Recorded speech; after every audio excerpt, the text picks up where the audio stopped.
কবিতা এপাহ জবা ফুল। কবি হৰে কৃষ্ণ ডেকা।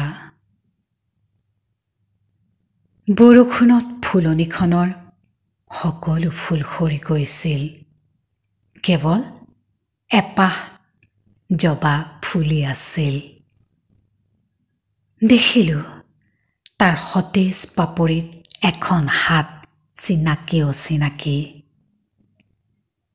যাৰ হাত তেওঁ দেখাকৈ নেদেখা হৈ আছিল। হাতখনেই ফুলপাহ নে ফুলপাহেই হাতখন, মই বুজিব নোৱাৰিলো।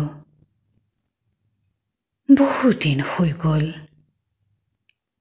তেওঁ মোক এদিন সুধিছিল, তোমাক দিয়া ফুলপাহ তুমি ল'ব নোৱাৰিলা। কেনেকৈ ল'ম বাৰু?